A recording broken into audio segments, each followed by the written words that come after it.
All right, real quick before we get into the episode, most of you are using AI. ChatGPT is probably open in one tab right now. I can't prove it, but I probably bet on it. And you're using AI, but building and using AI are two different things.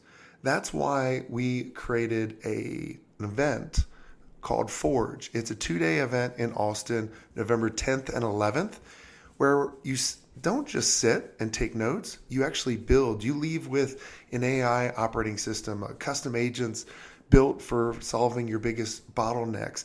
And you actually are able to hand off your docs so your team can run it without you.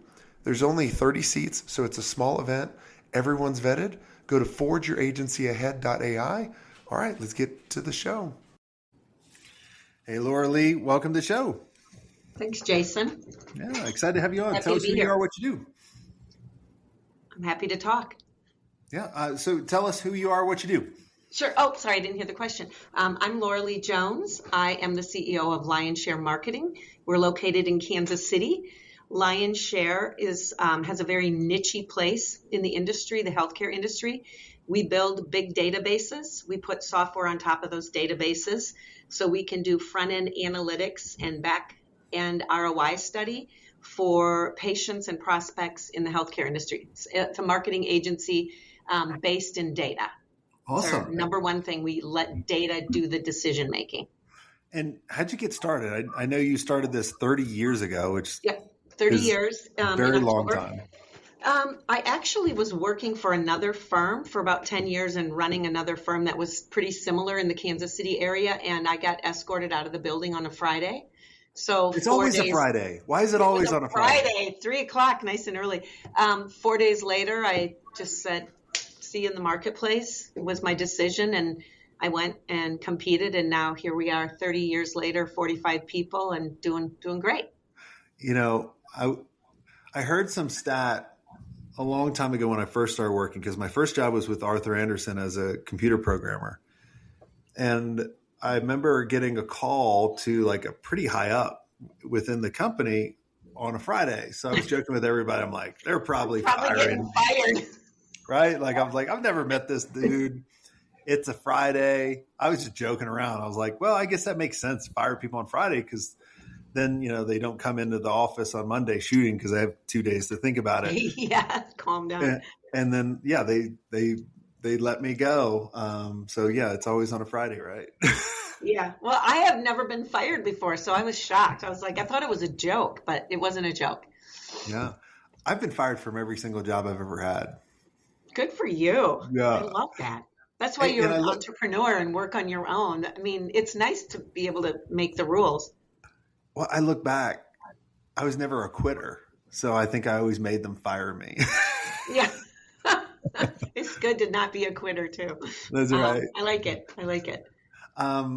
So you were working for another company and then you were like, well, screw you guys. I'm going to take you out. Was that kind of the mentality? Yeah, I did cry for 24 hours. I was like, I don't get fired. I'm an A player. People want me on their team. And then after 24 hours, it was like, okay, I'll see you in the marketplace. I know how to do this. I ran your company for 10 years. I know how to find a name, put a logo together and do all that stuff. So 4 days later, I was in the market. And I closed my first job. It was $65,000. I remember it just like it was yesterday. It was a hospital system in New York City. And I called the woman in the marketing department and I was just like, hey, Liz, don't sign that contract I sent you last week. Sign it with me. I'm now Laura Lee Jones with Lionshare. And so she did. So it was like off and running. That's awesome. Is this company that you used to work for still around? They are. Okay, cool. So they're not as cool as Lionshare. They're not as great at people. In fact, several people I worked with there are on the Lionshare team now because they moved with me when their 2-year non-competes were up. They came to me. So how long have they been with you? 28 years? I have someone who's been here almost 30 years because she didn't sign the agreement. Yeah, and some others that have been here 15, 18. I don't know. We have really long tenure. We're fortunate. I feel like I have to knock on wood. Clients and employees stay forever. That's fantastic. So yeah. I look, agency mastery Yeah. a small company. There's four of us, and Stacy's been with me 11 years, and Yeah. Darby's been with me, who you've chatted with for Love over Darby. over Shout out five to years. Darby. There you go. So, what's the secret of keeping let's just talk about your team for that Okay. long. I always felt this in my heart, but I didn't know it until I owned the business. But I always wanted, I think I got this from my mom and dad, treat people the way you want to be treated. And so I really took that to heart. And so if I wanted to leave early on a Friday, I was like, well, everybody probably wants to leave early on a Friday. So we have summer hours. So we leave at 2 on Fridays. I need flexibility because I'm going to be a mom. And so I added a daycare to the building, and then whoever had children could figure out that daycare situation. So I've looked at it the way I wanted to be treated, and I think that's the success. Yeah, Um, and you've I'm probably seen super their families grown transparent. up. Pardon? You've probably seen their families grow Oh my over the gosh, years. so many children graduated from college. Yeah, crazy. From Yeah, birth to college.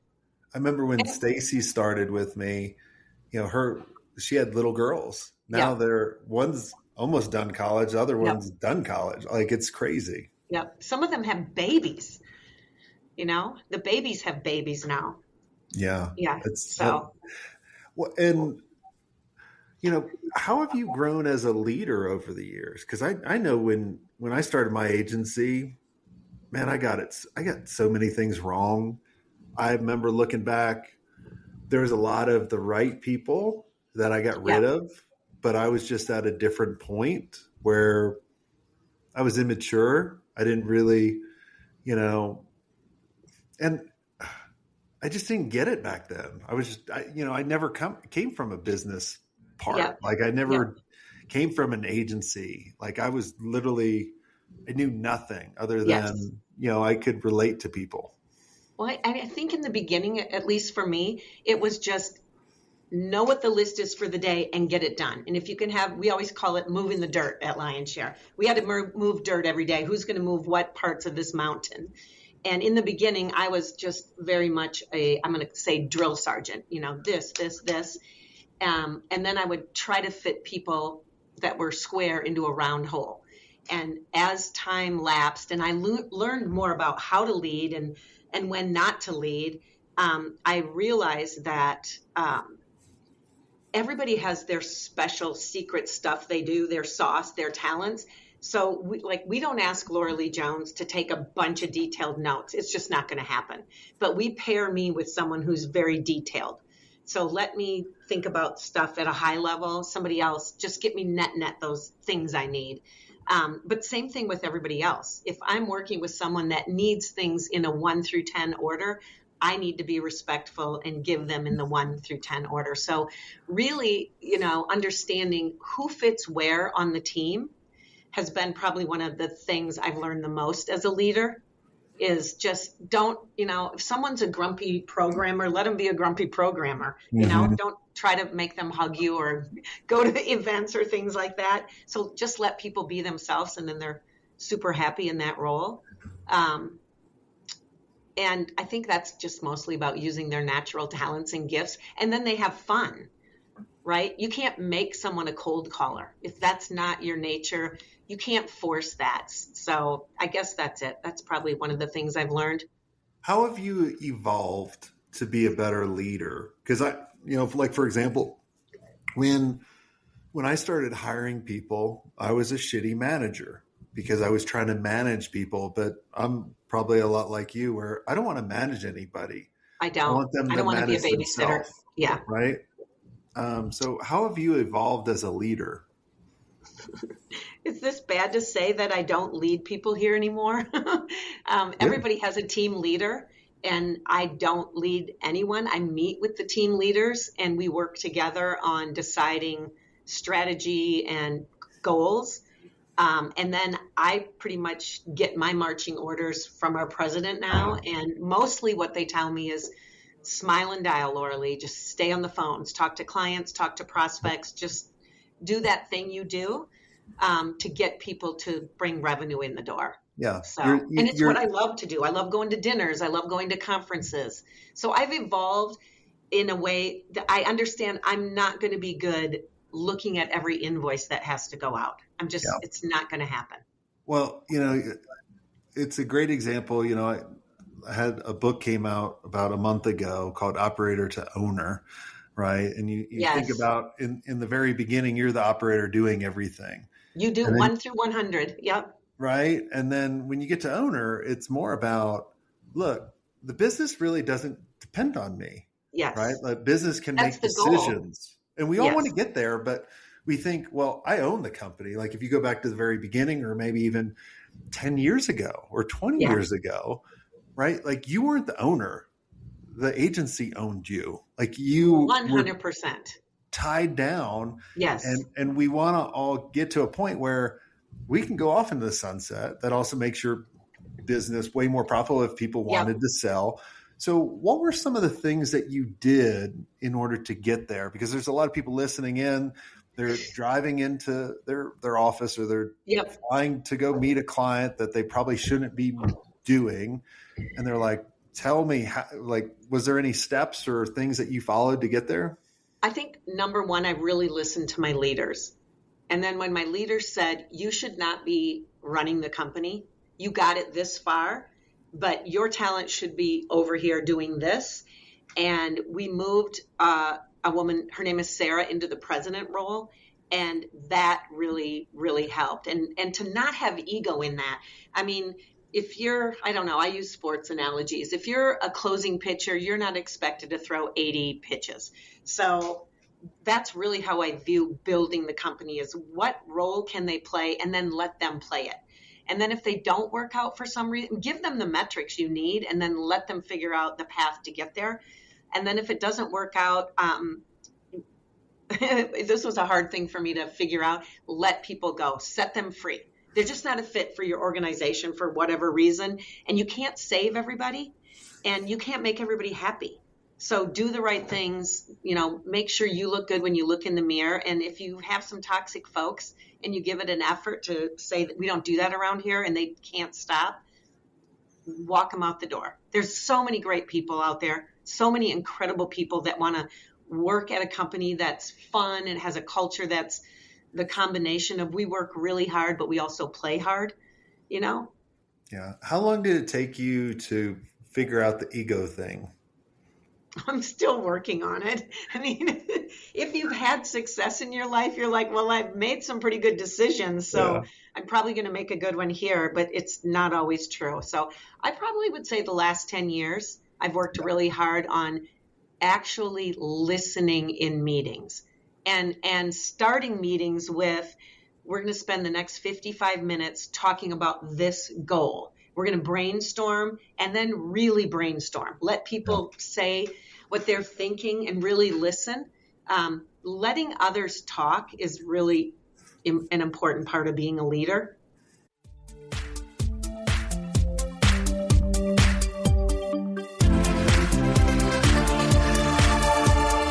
Hi there, agency owners. Let me ask you, are you ready to scale your agency without increasing your overhead costs? If yes, then you need to know about E2M Solutions. Now, E2M is the #1 most reliable white label partner for agencies. They specialize in web design, WordPress development, e-commerce, SEO, and content writing. They basically do all the heavy lifting, which frees you up to focus on growing your agency. Now, here's the best part. E2M's just not another vendor. With over 10 years of experience, their team of over 300 experts has a track record of delivering for more than 300 agencies. They're your strategic partner. They deliver on time every time, so you can focus on what you do best. Now, E2M's mission is simple: to help 500 agencies increase their revenue and profit margins with white label services that actually work. And to help you get started, they're offering a special deal, 10% off for the first 3 months, but act fast because it's only a limited time offer. So head over to e2msolutions.com/smartagency to check out their transparent and their flexible pricing. Trust me, if you're ready to grow without burning out, E2M's the partner you've been looking for. That's e2msolutions.com/smartagency. Go check them out and tell them Jason Swank sent you.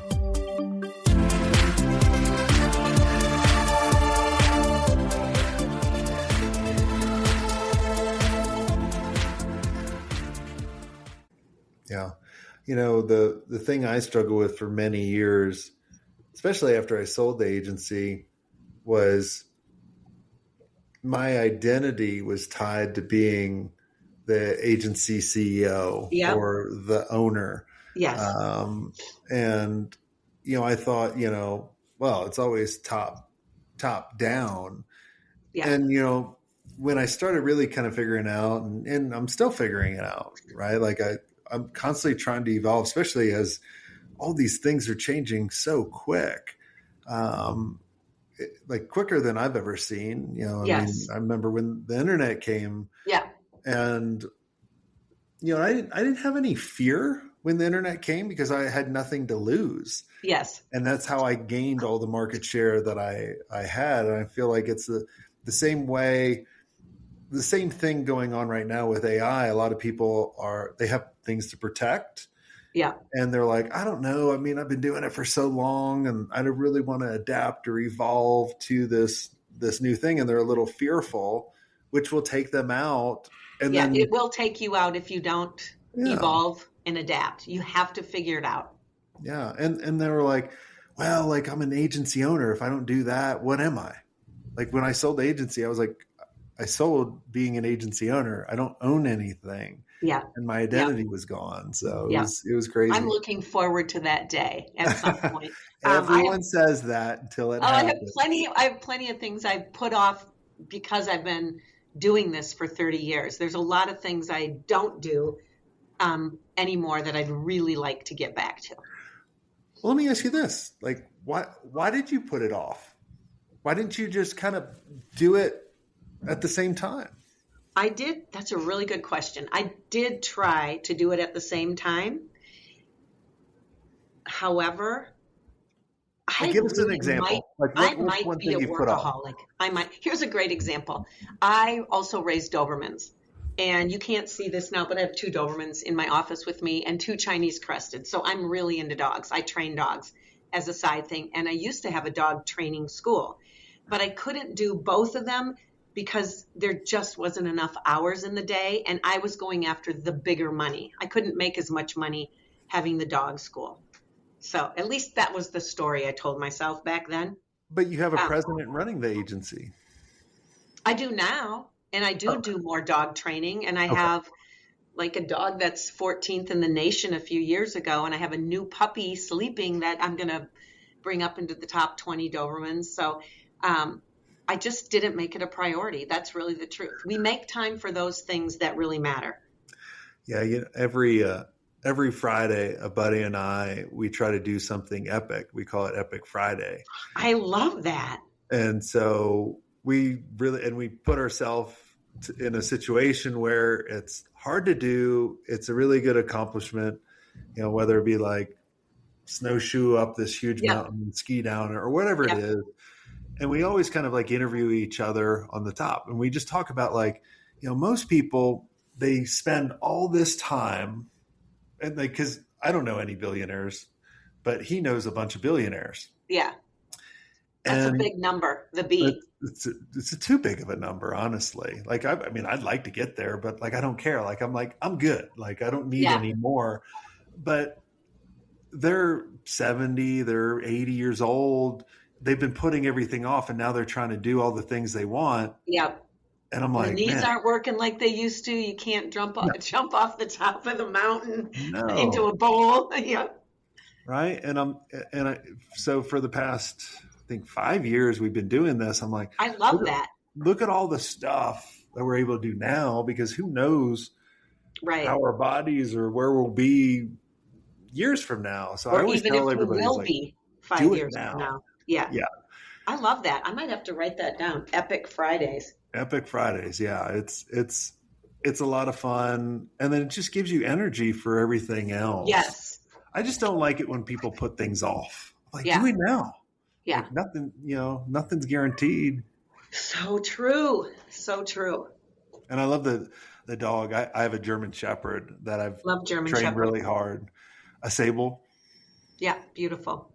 And she's so smart. If you just they are super smart.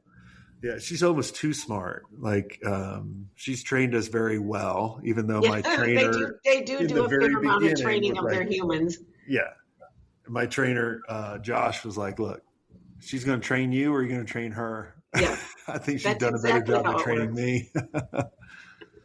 Same thing as clients, right? I think there's some similarities. Yeah, setting boundaries, making sure you're clear. It's very, in fact, I did a talk years ago on something, it was with dogs. I used a dog as an example for, it's like commands 101, being clear as a leader. It was about leadership, and it's very true. Don't be Yeah. wishy-washy. Yeah. Yeah. It's as soon as I'm wishy washy with her, she'll be confused. She steps into the alpha role. She knows. Yeah. And she's like, oh, I got you. He doesn't mean it. He doesn't mean it. Yeah. It drove him crazy when I gave her a bunch of toys. He's like, you cannot do that. It's too many toys. That's Yeah. true, Jason. But she's a great dog. So, well, awesome. Well, is there anything I didn't ask you that you think would benefit some of the agencies listening in? One thing I do share almost always when I'm asked to speak is be as authentic as you can be and be as transparent as you can be. And there is a fine line. But I mean, we had years when we weren't going to do well, and I just told people as soon as I could, there will not be bonuses, which we do usually twice a year. And we had 1 year where we didn't give raises, and I just said, this is just how it's going to be.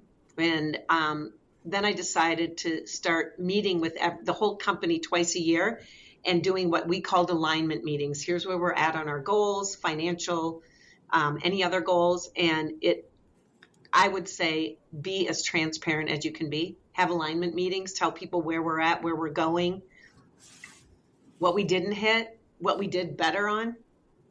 Mm-hmm. They want to know.